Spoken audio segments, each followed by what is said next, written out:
Hello, hello, hello. I'm just waiting for my Facebook to, I think it says I'm live, but I don't know if it's working. Use camera. I think we are live. Okay, let's hope that this is working. This program is kind of weird. I am going live here on Instagram as well, but ladies, I am only going to do this for a couple more weeks. I am doing Mega Money Mondays, so I am going to be doing free coaching in my Facebook group, but I wanted to keep promoting it on Instagram so I can get all of you guys over into the Facebook group. The Facebook group is called Master Your Money and Build a Bank Account That Never Stops Growing. So if you want to make sure that you are staying on top of these free coaching sessions, you are able to go in there and ask your questions, right? Head on over and get into that free Facebook group. So what I wanted to do, it says I'm live on here, so there it is. Okay, now it's popped up. Okay, perfect. We are all set to go. So what I wanted to do, I have a few questions that people have sent over to me in the last couple of weeks. Again, I'm doing this bi-weekly for now as the Facebook group grows. If there's more demand, I can definitely start doing it weekly. So go on and join the Facebook group if you want me to start doing more of these. Okay, also, so let's get into the questions. Quite a few questions this week, so we're going to try to go through these somewhat quickly, but making sure that we're giving as much value as possible. So, the first one, hello, I found you on TikTok. I've recently been starting with investing with Stash app, very cool. I am investing in Amazon, Apple, and a company called Match the Market and Global USD Bonds. Love to see that you are diversifying your portfolio with not only stocks, but bonds as well. That is definitely very important depending on your investor profile and the timeline for your goals. I'm 23 and brand new at this, but I'm planning on putting in $50 to $100 a week, but I have $5,000 in my savings account. Would you recommend someone to put all of their savings into investments? Okay, that is a great question. And I feel like there's a lot of people that are probably in a similar situation right now where you're like, hey, I have some money saved up. I want to grow my money. Should I dump it all into the markets? And what I'm going to say is no.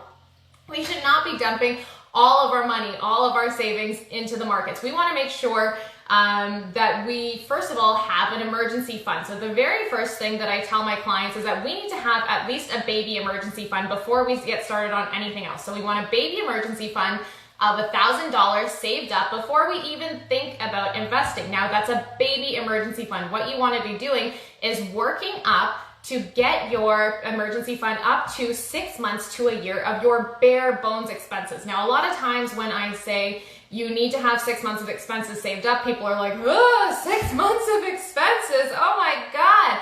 But we need to remember, those are your bare bones expenses. Those are not the expenses like that you're living from day to day, you know, getting your nails done, going out to eat, buying clothes. Like these are your bare bones expenses in the event of an emergency. If you have an emergency situation, what are the things that you absolutely 100% have to pay for? Your rent, your mortgage, your car, whatever those are, okay? And you add those into the calculation for your emergency expenses. Once you have your emergency fund, okay, then you can start thinking about investing. How much you put into investing really depends on what your goals are. So there's another question here that I'm going to read because it actually kind of goes into this one.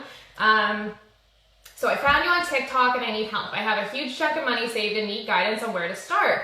I'm not a math whiz and I'm not the smartest. Girl, don't ever say that about yourself. You are amazing. And the fact that you are seeking out help right now just shows me that you are smart. So stop saying these things about yourselves, people. Okay.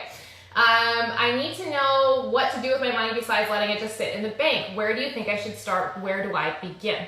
Okay, so this is going back into the other question of I've got some money saved, but what the heck do I do with it now? Okay, so we have some money saved or we're going to start saving money. What do we do with it? The very first thing that we need to do is figure out what our goal is.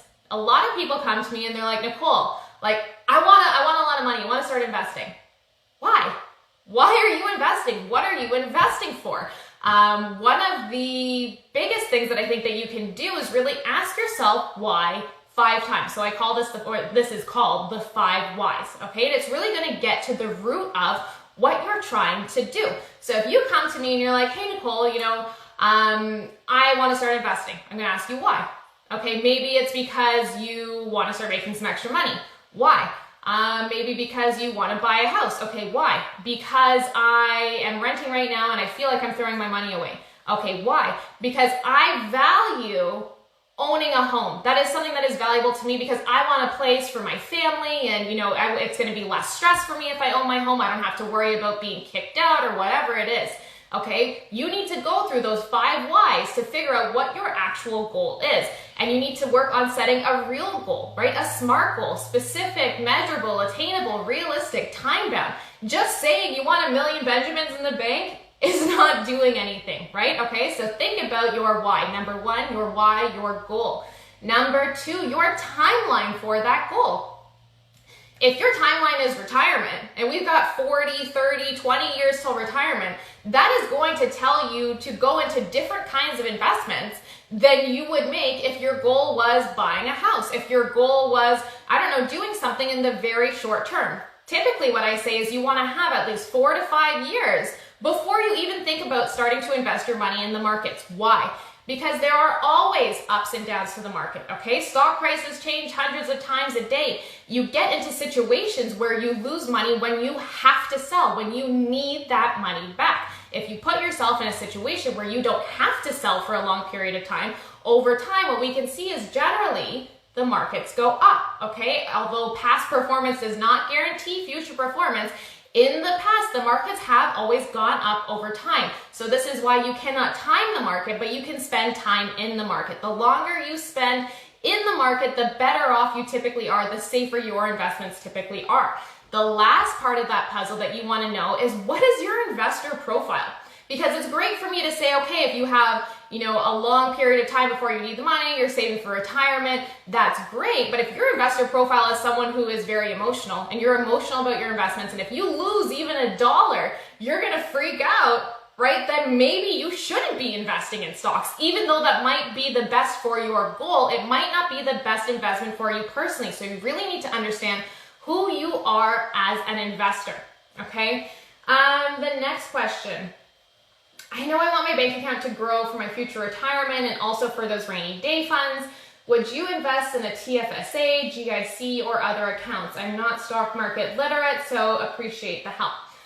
Okay, so when you invest, a TFSA is just an account, right? But it's an account that has tax benefits. In the States, that same kind of account would be maybe an IRA account, okay? Even though that's meant for retirement, it does have tax benefits. A TFSA in Canada is a tax-free savings account, meaning you can put money into that account, and the growth you don't pay any taxes on. So if you put your money into, say, just a regular brokerage account and you grow your money, that money, when you sell those stocks, that will be counted as income. But if you have your money in a TFSA, when you sell those stocks, that growth is tax-free. So you do not have to pay tax on it. So your number one thing is, if you can put your money for investments where they're going to grow into a tax-sheltered account, that is 100% your best bet, okay? So make sure that you're always looking at the different types of accounts that you can invest through first and foremost. A GIC is a type of investment. It's a guaranteed investment certificate. These can be great for very short-term investments. I actually use GICs myself for part of my emergency fund. Now, never invest your emergency fund, but what I have done is I've saved up a year, right? So I have a year. I know I'm not going to need a year all at once. So what I do is I save 6 months, okay, have that sitting in my high interest savings account, making about 1.7%. And then what I do is those other 6 months, I put them into 3-month GICs, because I get a little bit more money that way, but they're still safe. So a GIC is a guaranteed investment certificate. So at the end of that GIC, if it's a 3-month GIC, I get back my entire principal, meaning everything that I invested plus the interest. So I can make a little bit extra by doing it that way. So for you, you're really going to want to look at, again, like what I was saying before, your goals, your timeline, and your tolerance to risk. Always trying to make sure that you are putting your investments into tax beneficial accounts if you can. Okay, the next one. So this is a real estate question. And for those of you who don't know, I'm actually a registered real estate broker as well. So I have a real estate background. I have helped hundreds, if not thousands of people buy, use investment properties, that kind of thing. So if you have real estate questions as well, that is one of the reasons why I love real estate so much, and why a lot of my investments are also in real estate, is because I have that background. So again, if you have those kind of questions, pass them along, and I am also able to assist there. Let's see now. Okay, Good evening. I reached out to Nicole regarding a financial transition I am making, and I wanted some additional input beyond my financial advisor. She suggested I posted here. Okay, so she's in Phoenix, and she's saying it's a heavy seller's market. So she was thinking about selling her current home, which is a condo that she bought for $120,000, because the other units are selling for over $200,000. And she had an accepted offer on a home. I'm assuming this is a home that she's bought for $340,000. She's saying that she was thinking about doing the single family home because it's a new build, so there's less potential cost of repairs. My concern is I am a small business owner, and due to the current uncertainty, my current schedule is reduced around 30%, so I am taking on more debt. What is your opinion? Okay, so this is kind of multifaceted. I mean, there's a few questions that I would have here. Is number one, why are you looking at selling your property? Okay, how long have you actually lived there for? Typically what you want to do when you're buying a home is you want to be able to hold that home for at least 5 years. The reason being, similar to the stock market, there are always ups and downs to the real estate market, okay? But you only lose money if you have to sell.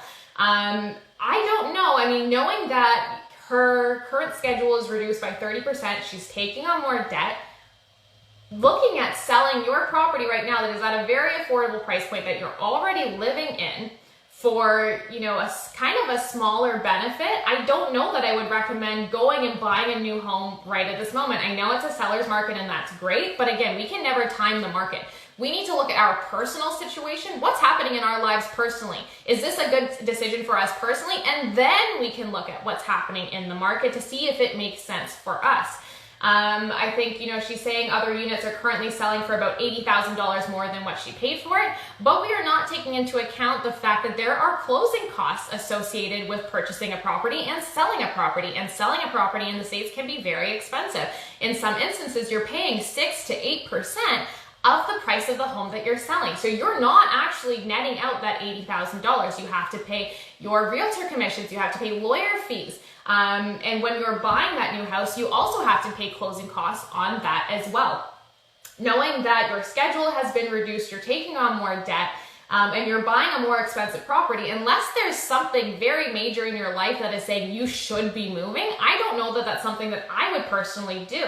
I think it might be better to just hold on to the condo, wait till things have, cleared up a little bit. Just because it's not a seller's market later doesn't mean you can't sell your property, right? Just because the market's hot doesn't mean you need to sell your property. That you need to wait to when it's a good position for you personally before you look at anything else, because you could be putting yourself in a situation where if you're making 30% less money, are you going to be able to carry those costs of that new home? And the thing is too, when you move from a condo to a freehold property, a lot of people think, okay, I'm buying a condo, and there's so many maintenance fees, and the maintenance fees are so expensive, and it's just throwing money away. Well, I've actually done an analysis before, because I had a lot of clients coming to me saying, hey, Nicole, I'm paying all this money in maintenance fees, or I'm looking at condos, but the maintenance fees are so high and I can get more house. Instead of paying for that money in maintenance fees, I could just get a bigger house. Well, yes, that's true, but people are forgetting that you also have to maintain that house. And just because a house is brand new doesn't mean it's not going to need maintenance. When you look at how much money you're supposed to be putting away every year for your home maintenance, it's about 1% of the purchase price, okay? So you need to be putting that amount of money away every year to upkeep your home. And actually, when you look at it in correlation with the cost of the maintenance fees on condos, it actually ends up being pretty similar, because you may not spend all of that money in 1 year, that 1%, but then the next year maybe you have to do the roof and it's $10,000. Or the next year maybe you have to redo the windows or repave the driveway or whatever it is. And taking care of a house can be very expensive. So what I always say is, you're either paying someone else to take care of it in the sense of a condo corporation, or you're paying for it yourself. So it's not like you're just not going to have to pay for it if you go into a house. So I hope that was helpful. The next one. Hi, I follow you on TikTok and absolutely love your videos. Thanks. I've been so inspired by all of your content on how to invest my money. I do feel a bit unsure of how to start the process of everything, since I've never actually learned how to invest before. Do you have any tips for being extremely new to this and wanting to really start investing and earning money?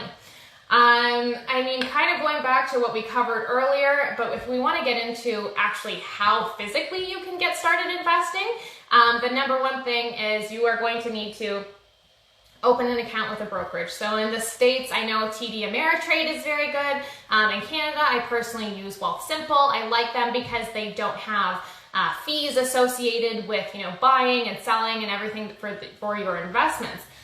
So the first thing you want to do is go to a brokerage. You want to open an account. Then you want to put money into that account. So putting money into that account, you can use different strategies. One of them is dollar cost averaging. So you would start putting money into your account and then use what's called dollar cost averaging to start actually buying your investments. Meaning if you had $5,000 and you transferred $5,000 into your account, you don't want to use that whole $5,000 to buy all the investments all at once. You want to get a lower average price. So hopefully how you do this is by putting in small amounts of money over time. Because what happens is, like I said before, the stock market's up and down every day, right? Stock prices are up and down. If you put all your money in, it's possible you put it all in at a high point and it goes down right away. So what we want to do is put in some money, and sometimes it's high, sometimes it's low, sometimes it's here. But overall, we come out to kind of like a middle point with our money. So we have an average lower cost to what we have paid for the investments. So there are other kinds of strategies that you can take. I talk more about this in the new course that I have coming up called The Millionaire Investor. Keep your eyes open, posted, whatever. I am actually doing some filming for that today, just putting the finishing touches on some of this stuff. It's going to be incredible. It is a 12-module course. It takes you through everything you need to know, from why leaving money in your checkings account is a bad idea, how your money's losing money, to where to find the money to invest, where to actually find that money, how to set real goals, how to set goals that are achievable and realistic and good for you for your specific goals that you have. So you're going to have different investments that you want to make if you're buying a house, if you're saving for kids, if you're saving for retirement, if you're working towards financial independence. Each one of those goals is likely going to have a different investment type that might be good for you. I'm going to teach you how to build $1 million portfolio, the exact strategies that I use, including dollar cost averaging, including a lot of other things that are really, really great for helping you diversify your portfolio, which reduces the risk, and how to invest for the long term, and how to actually choose those investments. Okay, everything from figuring out what your investor profile is, how to make a really easy to manage investment. Should you go with a financial advisor? Like, I cover all of that in this, and you get an inside look at exactly what I invest in. Okay, we have one more question. Love your content, but I've got a question for you. Okay, I have a 401k with $140,000 in it. Yay, good for you. And I thought about pulling some out to pay off the debt I incurred through my divorce. The debt's around $40K. Would you recommend doing that? I mean, I can't tell you exactly what to do with your money without doing like a deep dive of your finances. That said, what would I personally do in this situation, or what might be some general recommendations? Yes, you've got a lot of money in your 401k. I don't know how old you are.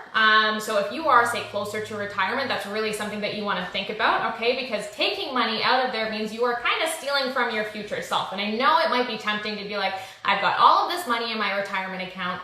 I could just pull some out. If you pull some out, you are going to have to pay tax on that money, right? Your money is in there. It's in an account that has tax benefits. There are likely going to be tax implications when you withdraw that money. So make sure you understand that you might be taking $40,000 out, but you might have to pay more to actually get that $40,000. You know, would I pull from my retirement savings to pay off my debt? Is it high interest debt? Can you consolidate that to get a lower interest rate somewhere? I mean, there's a lot of kind of other pieces to this that you would really want to think about first. But overall, I mean, typically it's not great for us to be pulling from a retirement account unless we absolutely have to. I think the biggest thing for you is going to be to go through your expenses and put together a plan and how you can pay that debt off by changing what you're doing right now as opposed to taking from your retirement account. Because, you know, you might think it's a great idea right now, and I think a lot of us get focused on the here and now as opposed to thinking about how this might impact us in the future. If we're 40 and we're like, hey, do we take out $40K from our $140K? Like, that's I don't know, that's like 33% of the money that's in there, and that's money that is just going to keep compounding for you. The more money in there, the longer you leave it in there, the less you actually have to put in. So I would look at also, you know, the interest rate that you are paying on your debt versus the interest rate that you're earning in your investments on your 401k. Typically, we want to put our money where we are getting the highest return. So if we have, say like low interest debt, like say that debt is at like 3% or something, but we're getting 8% on our investments in our 401k, do we want to take from an 8% investment to pay down a 3% debt? Typically, no. Additionally, I mean, personal finance is personal, right? You have to do what is best for you personally. Those are just some of the rules. Again, this is why I can't tell you specifically what to do, but I can tell you generally what are some good guidelines to follow. So that is all of the questions that I had. Oh, thank you. Those are the questions that I had for today. I will be going live bi-weekly, so not next Monday, but the Monday after that for Mega Money Mondays. If you have any questions, go and join my free Facebook group. Post the question in the group because I think it's really great when we are able to learn from each other. And I think the biggest thing is that, you know, somebody may have questions that you might not have thought of yourself, or you might not be in that situation right now, but when you're able to learn from other people, I think that is when so much additional learning can happen, and I just think that that is so amazing. Again, so I know a lot of you guys have had investment questions and like, what do I do? Where do I start? How do I invest? Keep an eye out for the Millionaire Investor, my course that is coming out. We're launching in October. 12 modules of content. It's going to be freaking life-changing, and it's literally everything that you need to know to start investing, to start getting your money working for you. Oh, I love you. Thank you for helping with women empowerment. I love you. If we want to learn more info from you, do you have a website? I learned so much from this live. Yes, girl. So if you head over to the link in my bio, that goes to a landing page right now for my free ebook, which details my 5-step process, the Making Money Moves method. But that is the link to my website as well. So you can go on there, click around, see whatever's on there, download my free ebook because that is an amazing resource if you are just getting started. Thanks so much for everything. You've inspired me to learn about my investments. Yay! I'm so excited for that. Hey everyone. Hello, hello. I am so excited for everybody to start taking control of their finances, to start taking control of their financial futures. You guys are so inspiring. You're so sweet. Great start to my week. Oh, I love you guys. Mwah, mwah, mwah, mwah. Okay, go download my free ebook. I don't know if I talked about that on this live. It is my 5-step process, the Making Money Moves method, the exact process that I use to pay off $40,000 in debt in 18 months and increase my net worth to multiple 6 figures, okay, in my freaking 20s. And it's not that hard, ladies. It is not that hard. This is the thing. A lot of people will see me and they'll be like, I'm kind of intimidated, right? Because she looks like she's got it all together. Girls, like I will tell you, I have not had it all together like this. And it has taken me a long time, a lot of learning and a lot of missteps to be able to put everything into action today. I went through, a scarcity mindset where I believed I was never gonna have enough and I believed I needed to budget hard and I always just kept feeling so restricted, right? And you do well for like a month, 2 months, maybe 3 months. And then you get to a point where it's like, shit, I feel so restricted. I'm gonna go buy some stuff. I'm gonna treat myself because I deserve it, because I've been working hard or whatever, like insert your excuse here. And the thing is that spending money is not the enemy. Spending money is not the enemy. It's spending out of alignment with our values and our goals. That is the problem. And that's what I teach, right? I want to set such a solid foundation with your mindset and the self-sabotage and the goals so that when we get to the finances, it's freaking effortless, ladies. So go and check out my ebook. Again, the exact process that I took, and keep your eyes open for the Millionaire Investor.